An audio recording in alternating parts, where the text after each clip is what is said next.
감사합니다. 우리의 찬양, 우리의 숨소리까지도 하나님 받으시는 줄 믿습니다. 주님 기뻐 받으셨는 줄 믿고 또 이 시간에 저희들에게 말씀으로 임재하여 주옵소서. 종은 아무것도 할 수 있는 자가 아님을 주님 잘 아시오니 종을 마음껏 사용해 주실 수 있기를 간절히 소원합니다. 이 시간에 하나님의 뜻을 우리 모두에게 밝히 보여주시고 하늘의 신령한 생명의 양식을 오늘도 우리의 영혼이 먹을 수 있는 은혜를 더하여 주옵소서. 예수님의 이름으로 기도합니다. 아멘. 드디어 오늘 팔복의 이제 마지막 복입니다. 팔복에서 첫 번째 복이 기억나십니까? 마음이 가난한 자는 복이 있나니 저희가 무엇을 얻게 되는 것입니까? 천국을 얻게 된다. 저희가 천국이 저희의 것이 될 것이라 했죠. 근데 여기 의에 줄이고 오늘 의를 위하여 핍박을 받는 자는 복이 있나니 또 동일하게 결과가 뭡니까? 천국이 저희의 것이 될 것이라. 근데 또 의라고 할 때에 6절에 보니까 또 의가 있었죠. 6절에 의에 줄이고 목마른 자. 여러분 혹시 의가 뭐라고 생각하십니까? 먼저 그 나라와 그 의를 구하라. 그래야 이 땅에 필요로 하는 모든 것들을 너희들에게 더하여 줄 것이라. 의가 뭘까요?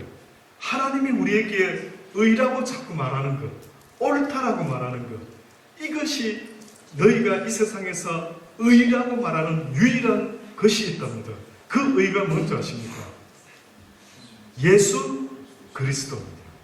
한 의가 나타났으니 불의한 자를 대신하여 한 의가 나타나서 십자가에 달려 못 박혀 죽어 주심으로 하나님이 의로우신 분이라는 것을 불의한 세상, 어두운 세상 가운데 나타내 보이셨다라고 그렇게 말씀하고 있습니다. 그래서 예수 그리스도를요, 성경은 의로운 분이다 라고 그렇게 표현을 하는 것입니다. 그래서 6절에 의에 줄이고 목마른 자는 배가 부를 수밖에 없다. 우리가 살아갈 때에 우리의 어떤 것에 대한 목마름이요, 답이 있는 겁니다. 답이. 놀랍죠? 우리가 배가 고프다 하는 것은 답이 있어요. 배를 채울 수 있는 음식이 있기 때문에 우리가 배가 고픕니다. 여러분, 목이 마르다 하는 것은 또 어떤 뜻이 있는 줄 아십니까? 목마름을 해결할 수 있는 물이 있다라고 하는 겁니다. 물이. 그와 마찬가지로 성경이요, 우리에게 의에 줄이고 목마른 자가 배가 부르게 된다는 겁니다. 그럼 우리는 음식에 목마르고 배고프다라는 것은 상식적으로 이야기하지만 도대체 의에 줄이고 목마른 것은 이거는 뭐지? 라고 할 때에 하나님이 우리에게 알려주시는 것은 이 세상에서 너희들이 필요로 하는 목마름이 있다면 그것은 바로 예수 그리스도, 네 영혼의 구원자가 되시는 예수 그리스도만이 너의 목마름의 이유가 되어야 됩니다. 아직도 그 사실을 모르는 수많은 사람은요, 지금 당신이 뭐에 목마릅니까 하면은 명예에, 돈에, 건강에, 무엇에 목말라 하잖아요. 근데 실질적으로 저도 당뇨가 있어서 늘 애를 쓰고 몸부림을 치지만요, 사실은 그 당뇨를 통해, 그 연약함을 통해서 더 목말라하고 더 원해야 되는 것이 있다고 한다면 뭘까요? 예수 그리스도입니다. 놀랍죠? 그러니까 하나님께서는 예수 그리스도가 어느 정도로 하나님께서는요, 모든 피조세계의 중심에다가 세워놓으시고 산자와 죽은 자의 주가 되게 하시고 모든 하늘과 땅을 통일시키시기 원하는데 무엇을 통해서 통일을 시키시려고 원하느냐 보았더니만 예수 그리스도를 통하여 통일시키시기를 원하는 겁니다. 근데 우리는 그걸 지금 맛을 못 보니까 잘, 그렇죠? 예수 그리스도 안에서 주님은 내 말이 네 안에 거하고 네가 내 안에 거하기만 한다면은 무엇이든지 능치 못할 일이 없으니 온 우주와 모든 권세를 다시 회복할 수 있게 될 것이다 라고 말씀하고 있는 거예요. 아담과 하와가 잃어버렸던 이 땅의 모든 권세를 다시 회복할 수 있는 유일한 것은요, 바로 내 말이 너희 안에 거하고 네가 내 안에 거할 수만 있다면은, 성경에 여러 가지 참 이해하기 어려운 말씀들이, 영적인 말씀들이 많이 있죠. 근데 성경에 첫 번째로 이런 표현이 있습니다. 남자가 부모를 떠나 아내와 연합한다라고. 그때 아담은 부모가 하나님인데 이게 무슨 이야기지? 제가 가만히 생각을 해보니까 하나님과 가까워져야 될 우리가 어느 순간에 사람들과 너무 가까워져요. 왜 사람들이 작은 교회를 가기를 주저하는지 아십니까? 뭘까요? 이유가. 왜 사람들이 믿음도 별로 없으면서 큰 교회는 찾아다니기를 오히려 원하는, 뭐 때문에 그럴 것 같습니까? 어느 순간에 우리가요, 교회 왔을 때에 많은 사람이 있는 것이 좋은 것 같아 보이지만 뜻밖에도 그 많은 사람들 때문에요, 오히려 주님만을 바라보는 일에 방해가 될 수도 있다는 생각 혹시 한 번이라도 해보신 적 있습니까? 오히려 골방에서 너희 하나님이 보고 계신다라고 말씀하는 그 말씀처럼요, 골방에서 너희 하나님 여호와를 찾아라는 겁니다. 골방에서 기도해라는 것입니다. 다시 말해서 세상은 온데간데 없고 오직 너를 구속하신 예수 그리스도만을 한번 바라볼 수 있는 그런 환경이 오히려 너에게는 복되다는 거예요. 그러니 오히려 수많은 사람이 큰 교회를 통해서 뜻밖에도 지옥 갈 일이 많은지 모르지만은 오히려 구원받는 사람은요, 제가 볼 때는 감옥에서 구원을 더 받는 것 같아요. 감옥 가운데도 어떤 감옥요? 독방에서. 또 어떤 곳에서요? 다쳐가지고 병원에 독방에 누워있을 때. 인정하십니까? 인정하십니까? 의외로 하나님을 만난 사람들, 믿어 의심치 않게 된 사람들 대부분 보면 뭐 분주할 때, 바쁠 때, 잘 나갈 때, 풍부할 때, 큰 교회 뭐 있을 때, 자칫하면은 교회 일에 치여가지고요, 뜻밖에도 하나님을 놓치고 오히려 교회 일에 열심일 때가 한두 번이 아닙니다. 예수님이 뭐라고 말씀하십니까? 교회에 대한 너희들의 열심이 오히려 나를 망친다라고 그렇게까지 말씀을 했어요. 그러니 하나님이 우리에게 원하는 것은요, 많은 분주한 어떤 일이 아니라 뜻밖에도 날마다 너를 돌아볼 수 있는 그 환경이 너희에게 복된 환경이라는 것이. 저는 여러분의 환경이 자주 나를 돌아볼 수 있는 그런 환경이 되실 수 있게 되기를 간절히 주의 이름으로 권면합니다. 오늘 이 팔복이 마지막인데요, 물론 제가 지난번에 구복도 될 수 있겠다라고 했는데 사실은 구복이라는 의미는, 팔복은 단지 보십시오, 을을 위하여 핍박 받는 자가 천국을 얻게 된댔죠. 근데 구복은 핍박을 받는 자로 끝이는 상태가 아닌 것 같아요. 보니까 어떤 상태입니까? 나를 인하여 너희를 누군가가 욕하고 핍박하고 거짓으로 너희를 거스려 모든 말을 할 때에는 너희에게 복이 있대. 한 걸음 더 나아가면은요, 굉장히 적극적인 의로운 사람의 모습 속에서 더욱더 큰 상이 기다리고 있다. 쉽게 말하면은 천국을 얻을 수 있는 정도가 아니라 천국에서 가장 높은 그러한 상을 얻을 수 있는 일이 벌어진다는 겁니다. 더 나아가서 기뻐하고 즐거워하라. 하늘에서 너희 상이 큼이라. 너희 전에 있던 선지자들을 이같이 핍박하였다. 선지자들은 그저 가만히 있었던 자들이 아니군요. 세상에는 살아가면서 분명히 고난이 있죠. 지금도 여러분 살아가면서 여러 가지 고난을 당하고 있습니다. 핍박을 당하기도 하죠. 그런데 특별히 핍박이라는 표현보다는 일단 고난을 이야기할 때는요, 여러분이 이 세상을 살 때 고난당하는 일이 있는데 무엇 때문에 고난당하는지를 생각해 보신 적 있습니까? 어떤 사람이 신방을 가려고 하다가 그냥 육교를 건너도 되는데 그냥 빨리 지나가려고 육교도 아닌 곳, 그늘목도 아닌 곳을 건너다가 교통사고가 났습니다. 그래서 병원에 입원하게 되어서 교우들이 찾아와서 아유 권사님 어쩌다가 이렇게 사고가 났습니까? 아 신방 갔다가 이렇게 사고 났다 라고 말을 할 수 있을지 모르지만 그것은 하나님을 위한 고난이 아닌 것입니다. 지금도 많은 사람들이 자기의 욕심을 위해서 살다가 어렵고 힘든 일을 당할 때가 한두 번이 아니죠.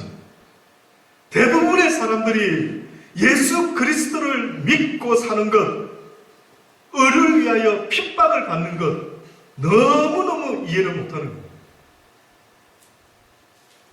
핍박받는 걸 좋아하는 사람 한 사람도 없습니다. 어떻게 보면은 모두가 핍박을 피해서 살아가는 걸 복이라고 말하지만 오늘 성경은 특별히 을을 위하여 핍박을 당하는 자가 복되라고 하는데 여러분이 지금까지 살아오시면서 을을 위해서 핍박받는다는 게 뭔지를 한 번이라도 느껴보신 적 있습니까? 지금 여러분이 겪는 고난이 의 때문에, 예수님 때문에 당하는 건 맞습니까?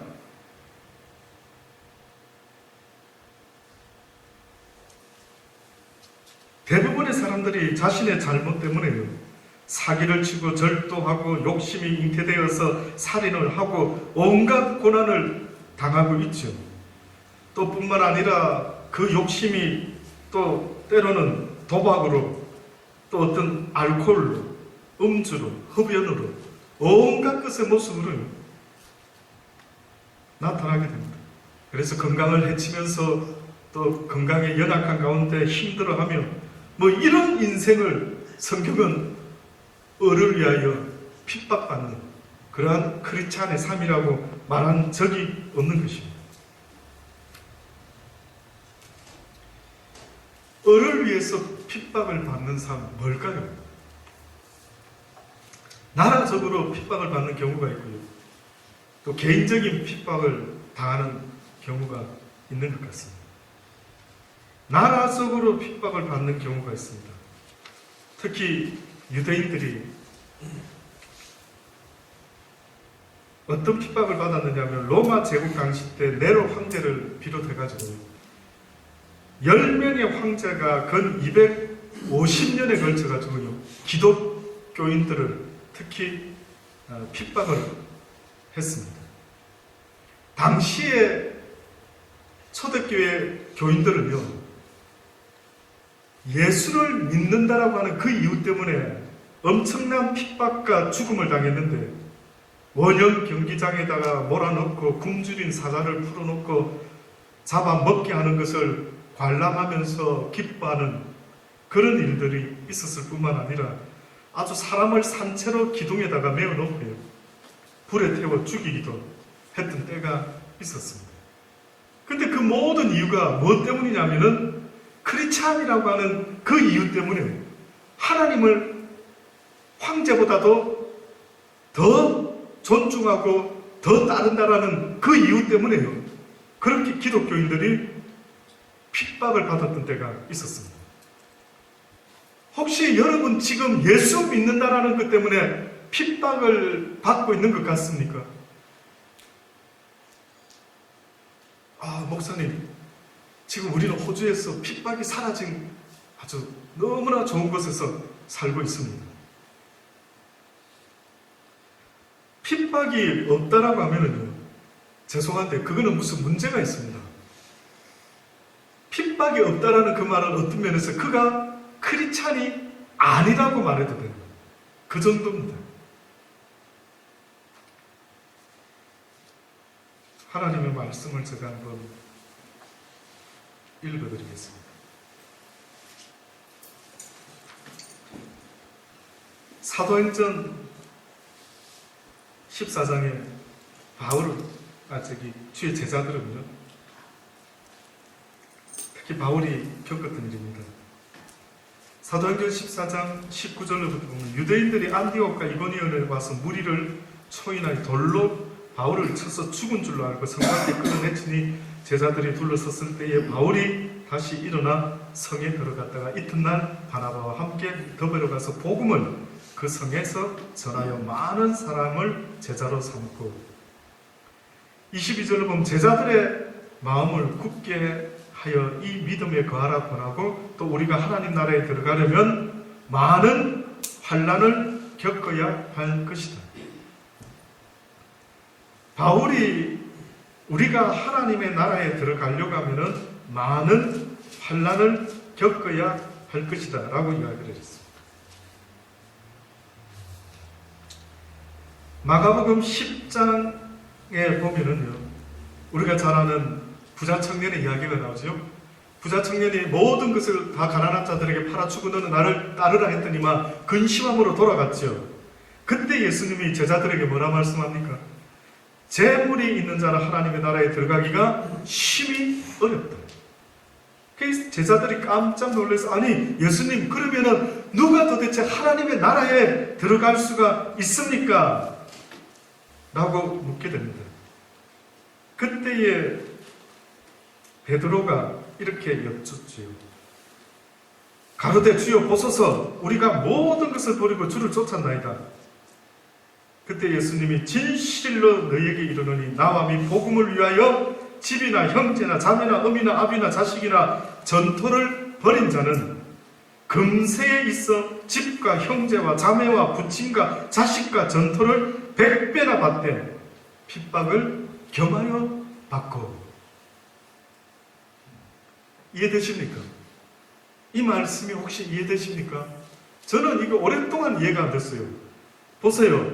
금세라고 하는 것은 지금 이 세상에서 죽기 전에 살아가는 이 세상을 이야기하는데 베드로가 주여 내가 주를 위해서 모든 걸 다 버려두고 쫓았나이다. 이제 무슨 대답이 있을까 싶어가지고 기대를 했죠. 그랬더니만 네가 그렇게 했다면은 금세에 있어 집과 형제와 자매와 모친과 자식과 전토를 어떻게 받는다고요? 100배나 받는다고요. 그럼 무슨 말입니까? 내 부모가 한 분밖에 없는데 부모를 100명 받는다는 겁니까? 내 전토가 한 평밖에 없었는데 100평을 받는다는 것 같습니까? 좋아요. 일단은 뉘앙스가 그쵸? 많은 걸 얻게 될 것이다 라고 하니 기분이 좋은 거예요. 그런데 해피는 기분이 찜찜한 게 핍박을 겸하여 받는다라는 거예요. 그러면은 이게 무슨 좋은 건데요? 예? 아니 100배나 이 땅에서 금세에 집과 형제와 자매와 모친과 자식을 100배나 받는다라는데 뜻밖의 핍박을 겸하여 받는다라는 게 이게 저는 오랫동안 죄송한데요. 신학교를 졸업해서도 이해가 안 됐습니다. 여러분은 이때까지 이걸 읽을 때마다 어떤 느낌으로 읽으셨어요? 또 생각해보고 또 생각해볼 때 제가 깨닫는 것은요, 이거는 지금 육적인 이야기를 하는 게 아닌 거예요.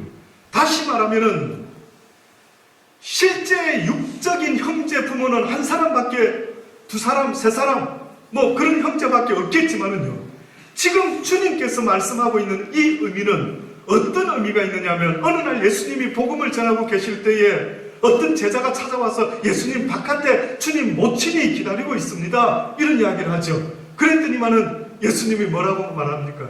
누가 내 모친이요 누가 내 형제냐? 이곳에 있는 너희들이 바로 나의 모친이요 나의 형제라고 말합니다. 하나님의 뜻대로 행하려고 하는 너희가 바로 나의 모친이요 나의 형제요 나의 부모요 나의 자매다라고 그렇게 말씀을 했던 겁니다. 그러면은 결국 이 땅에서 우리가 얻게 되는 이 축복이라고 하는 것은요, 어떻게 보면 베드로는 부모 형제를 다 버리고 주를 쫓았는데 라고 했을 때 주님께서는 걱정하지 말아라. 혈육의 관계가 아니라 예수 그리스도 안에서 너희가 새로운 가족을 이루게 될 것인데 그 가족이 100명, 200명, 1000명, 10,000명의 가족들로 이 땅에 믿음의 자손들이 번성하게 될 것이다. 그런데 뜻밖에도 그들의 공통점은 핍박을 겸하여 받게 됩니다. 여러분, 진짜 크리스찬은 누가 싫어할까요? 지금 이 세상에서 하나님이 기뻐하는 자를 그 반대로 아주 싫어하는 놈이 있다면 그 놈은 누굴까요? 사단이죠. 그 사단을 내버려 두고 그 놈의 역할은 어떻게 보면 태초부터 아담과 하와를 하나님의 형상을 따라 지음받은 그들을 넘어뜨렸던 그들이 지금도 가만히 있는 게 아니고요. 하나님의 사람들을 어떻게 하면 지금도 넘어뜨리려고 하는 것입니다. 그래서 오히려 평화롭다, 그저 뭐 특별한 어려움이 없다는 걸 오히려 지금 내가 크리스찬이 아닐 수도 있다. 그래서 어느 날 영국인가요? 유명한 목사님이 붕해를 하는데 어떤 자가 그랬다 하죠. 하나님이 있으면은 나한테 증거를 보여봐라. 그러면 내가 믿겠대. 그랬답니다. 그랬더니만 그 목사님이 그러셨다는 거죠. 하나님은 너한테 증거를 보일 수가 없대. 네가 하나님을 믿지 아니하니 이미 너는 하나님과는 아무런 상관이 없는 자야. 네가 그런 아주 교만한 말을 할지라도 아무런 변화가 일어나지 않는 것은 너와 하나님과는 아무런 관계가 없다라는 거예요. 결국은 저와 여러분이요, 어떻게 하든 하나님께 가까이 나가려고 하면은 길을 쓰고 막는 자가 있으니 그가 바로 악한 영들입니다. 그래서 은혜 좀 받아보려고 애를 쓰고 뭐 하려고 하면은요, 희한하게 해프닝이 벌어집니다. 희한하게. 제가 주기철 목사님의 그 영화를 저희 아파트에 있는 어느 목사님하고 같이 이제 가서 보고 왔습니다.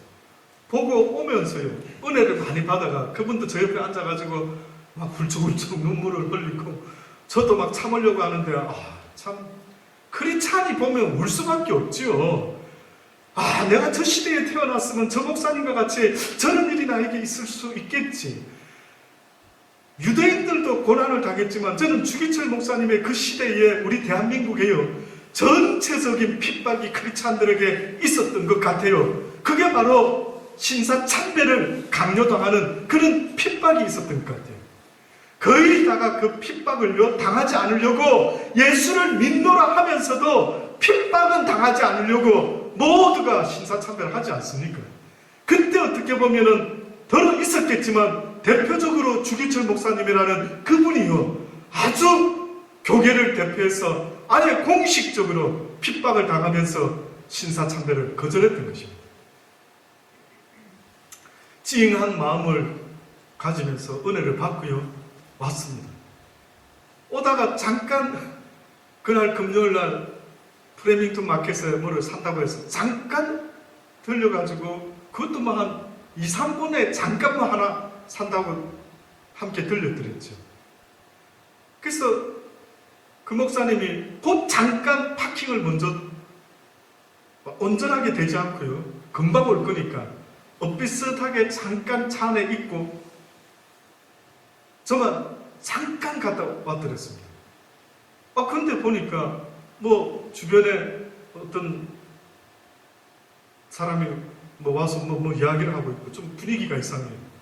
그 보니까 어떤 아주머니 할머니가 운전을 이렇게 하다가 서 있는 차를 못 보고 그냥 뒤로 이렇게 주차되어 있는 차가 나오면서 이제 가려고 하는데 그 목사님의 차를 쾅 받은 겁니다.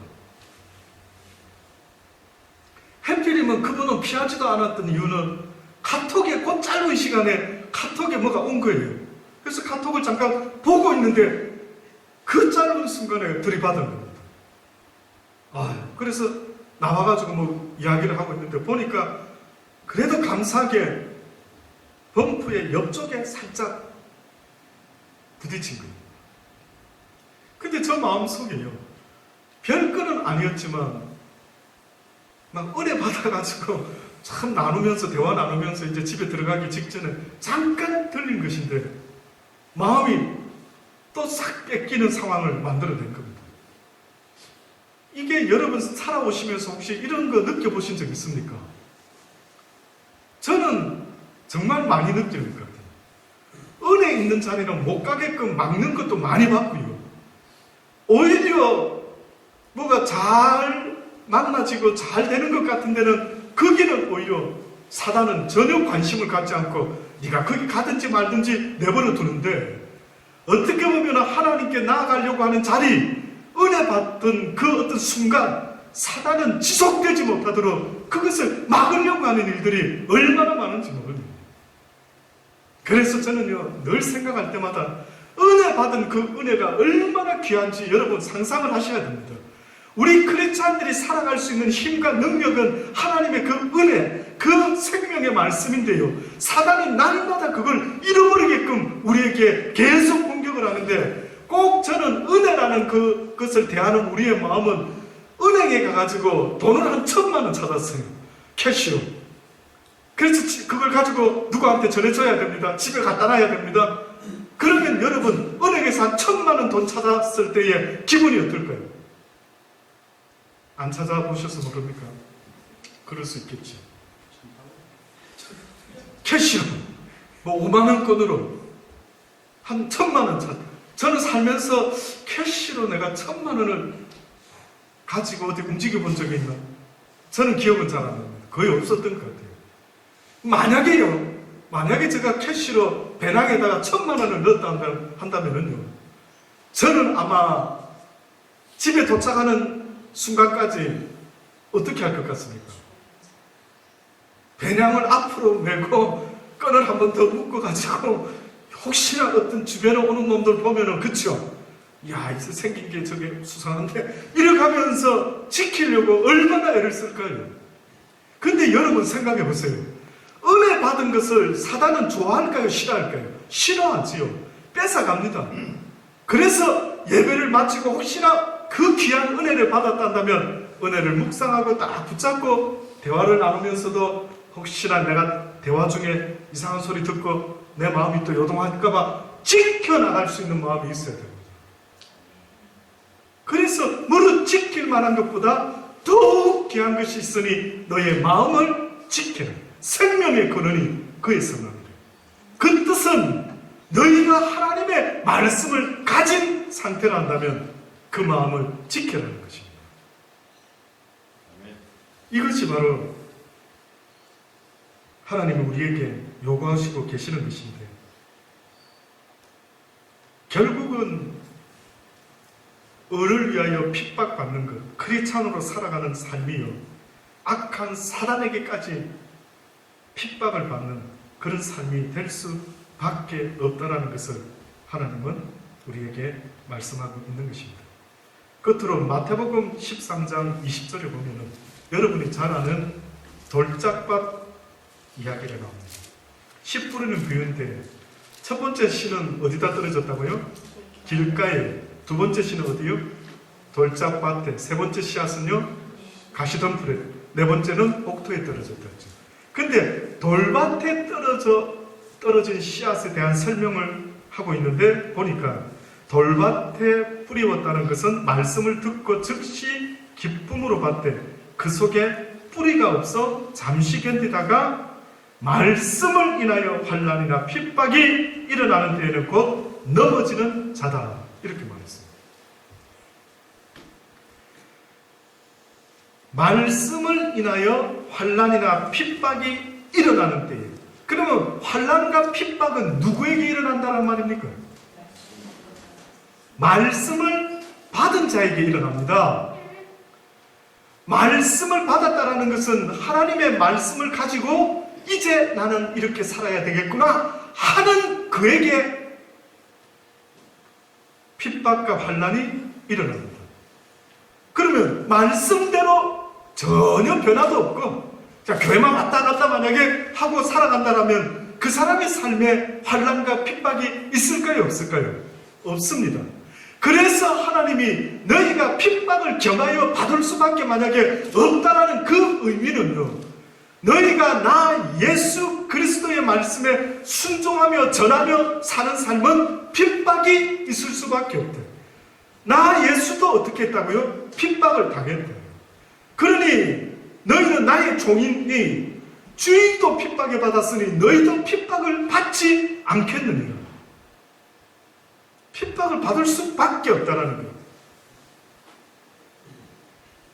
그래서 결국은 사람이 나에게 어떻게 보면 핍박을 하는 것이 아니라 이 세상에 권세진 악한 자가 예수 그리스도를 핍박함으로 십자가에 달려 죽게까지 했지만은, 그러나 죽게까지 했던 것처럼 지금도요, 악한 영들은 우리가 예수 그리스도의 말씀대로 살아보려고 몸부림치고 애쓰면은요, 결단코 우리를 그대로 내버려 두지를 않는다는 거예요.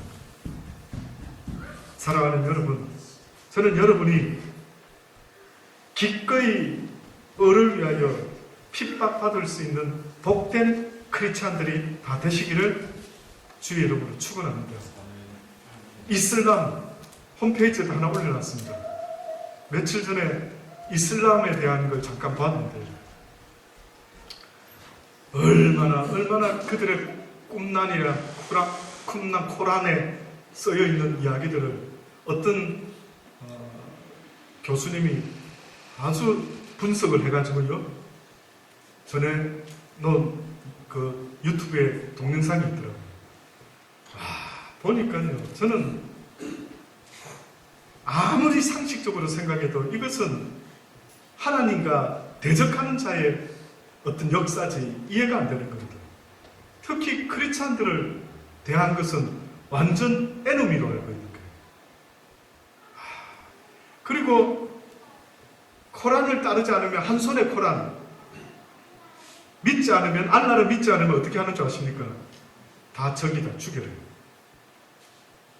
그 종교가 지금 한국에 익산에 옛날에는 금융으로 한번 치고 들어왔는데 그게 한국에서 성공이 안 되니까 이번에는 식품으로 치고 들어왔답니다. 4, 5년 만에.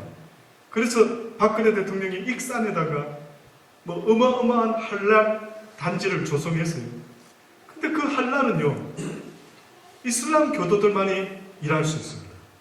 이방인이 거기서 음식을 손대면은 이거는 부정을 탔다 해가지고 수출을 못하게 되는 거죠. 트럭도 한랄 트럭은 따로 준비해야 돼요. 거기다가 소고기, 돼지고기 딴 거 막 같이 실었다가 또 거기다가 한랄 풋을 실으면은 그 부정 타기 때문에 그걸로는 수출을 못하게 돼요. 누가 철저하게 그걸 다 체크하고 검사해야만이 된다. 그러니 차도 따로 준비해야 되고, 도대체 그 이야기를 누가 했냐면 국회의원인 어느 여자 국회의원이요, 지금 정부에서 이런 일들이 일어나고 있다는 걸, 교회에서 간증하는 걸 한번 들어봤더랬어요. 지금 유럽이요, 참 심히 걱정됩니다. 여러분 혹시 자세히 뉴스를 한 번씩 보면요, 수많은 지금 난민들을 받아들이라 뭔가가 석연치 않아요. 근데 그 난민들이 일으키는 엄청난 사회적인 어떤 부작용과 불법과 살인과 강간과 뭔가들이 지금 유럽에서 자행되고 있답니다. 근데 매스컴에서 그거를 이야기하지를 지금 거의 왜 그러는지 그러고 있답니다. 더 심각한 것은요, 유럽의 선진국들이 그 국가가 유지되려면 자식을요, 엄마 아빠 두 사람이면 최소한 두 사람은 자식을 낳아야 된답니다. 국가가 유지되려면. 근데 지금 유럽의 선진국가들이 1.2, 1.28 이렇게 자식을 낳다가 보니까요, 앞으로 몇십 년 얼마 후에는 그 민족이 국가를 운영할 수 없는 존재가 된다. 그런데 그 동영상에 어느 이슬람 목사가 설교를 하는데요, 온 유럽을 이슬람화 시켜야 된다. 그러면서 이들은 이 유럽의 이 인간들은 언젠가 전부 다가 우리에게 복종하게 될 날이 올 것이다. 저들을 봐라. 저들은 자식을 1점 몇 밖에 놓지 않지 않느냐. 그러나 우리는 아내를 4명까지 둘 수 있고 기본이 10명이다. 그래서 사회학자들도 심히 깨어있는 분들은 걱정, 염려를 합니다. 조만간에 유럽의 모든 나라들이 어떻게 보면 이슬람 국가가 되는 것이 단지 시간 문제다. 그냥 그래서 이슬람 어떤 이들이 전하는 말이 싸울 필요 없다. 쿠데타 일으킬 필요가 없다. 전쟁할 필요도 없다. 그냥 아이들만 순풍순풍 많이 낳으라. 그럼 멀지 않아 이 나라는 우리가 접수합니다. 참 혹시나 어떤 예언자들은 그 유럽에서 적그리스도가 나타날 것을 예언하기도 했죠. 옛날에는 이스라엘 주변에 다른 이방인들이, 이방 국가들이 이스라엘이 잘못하면은 하나님께서 쓰는 도구로 쓰시지 않았습니까? 어떻게 보면 오늘 이 시대에 크리스찬들이 깨어있지 못하면은요, 하나님이 쓰는 도구가 있다면은 나라를 쓰는 것이 아니라 어떻게 보면 이슬람이라는 이 종교를 통해서 상상도 못하는 일들이 생길 수도 있겠구나 라는 생각이 들더라고요. 여러분, 기회 있을 때 하나님의 말씀으로 전신 갑주를 입을 수 있는, 그래서 쓸데없는 것에 시간을 낭비하고 쓸데없는 것에 에너지를 빼앗기지 말고요, 날마다 주의 말씀으로 하나님의 강건한 십자가의 용사의 모습으로 기꺼이 죽음 앞에서라도 하나님을 배신하지 않을 수 있는 그 강건한 믿음이 어떻게 보면 이 시대에 하나님이 저와 여러분에게 요구하시고 계시는 것 아니겠습니까? 저도 그래서 늘 다시 한번 생각합니다. 정말 주기철 목사님과 같은 시대가 온다면은, 내가 그 위치에 있다면은 죽으면 죽으리라 일사각오의 마음으로 나의 믿음을 지킬 수가 있을까? 결단코 평화로운 가운데 내 믿음이 자라지는 않을 텐데, 오히려 아무 걱정 없고 근심 없고 먹고 사는 일에 그저 그냥 그렇게 살아가는, 혹시나 이것이 나로 하여금 점점 영적인 것에서 나로 망치고 있지는 아니한지, 날마다 그래서 하나님은 그러는 것입니다. 제발 어떤 환경에서라도, 편안한 환경, 부한 환경, 어떤 고난과 어려운 환경에서라도 하나님의 말씀과 기도하는 일에 전무해라는 것입니다. 사랑하는 여러분, 아무리 세상 일이 바쁘고 아무리 내 마음을 뺏어가는 힘들고 어려운 소식들이 계속 전해진다더라도 여러분이 할 수 있는 게 뭡니까? 여러분이 할 수 있는 것은 의에 줄이고 목마를 때 배부름을 얻을 수 있는 유일한 것은 바로 그것밖에 없다는 것입니다. 그러니 사랑하는 여러분, 여러분이 이 땅에서 얻을 수 있는 유일한 것은 여호와의 말씀, 그분 외에는 그 어떠한 것도 하나님이 우리에게 주시기를 원하는 게 없다는 것입니다. 주변에 아직도 그 주님을 모르는 그들에게 여러분, 기도하면서 목숨을 다하여 그들에게 복음을 전하실 수 있는 복된 통로가 되시기를 간절히 주의 이름으로 축원합니다. 기도하십시다. 좋으신 아버지 하나님, 감사합니다. 의에 줄이고 목마른 자들이 배가 부를 것이라고 말씀하셨을 뿐만 아니라 의를 위하여 핍박을 받는 자들이 천국을 얻게 될 것이며, 옛날에 선지자들의 삶을 살았던 그들처럼 기꺼이 어떠한 핍박과 고난이 있을지라도 주를 전하며 주의 말씀에 순종하며 살아가는 그것에 모든 생명을 걸었던 그들처럼 우리도 그 일에 모든 생명을 걸 수 있는 우리의 삶이 되게 도와 주옵소서. 예수님의 이름으로 기도합니다. 아멘.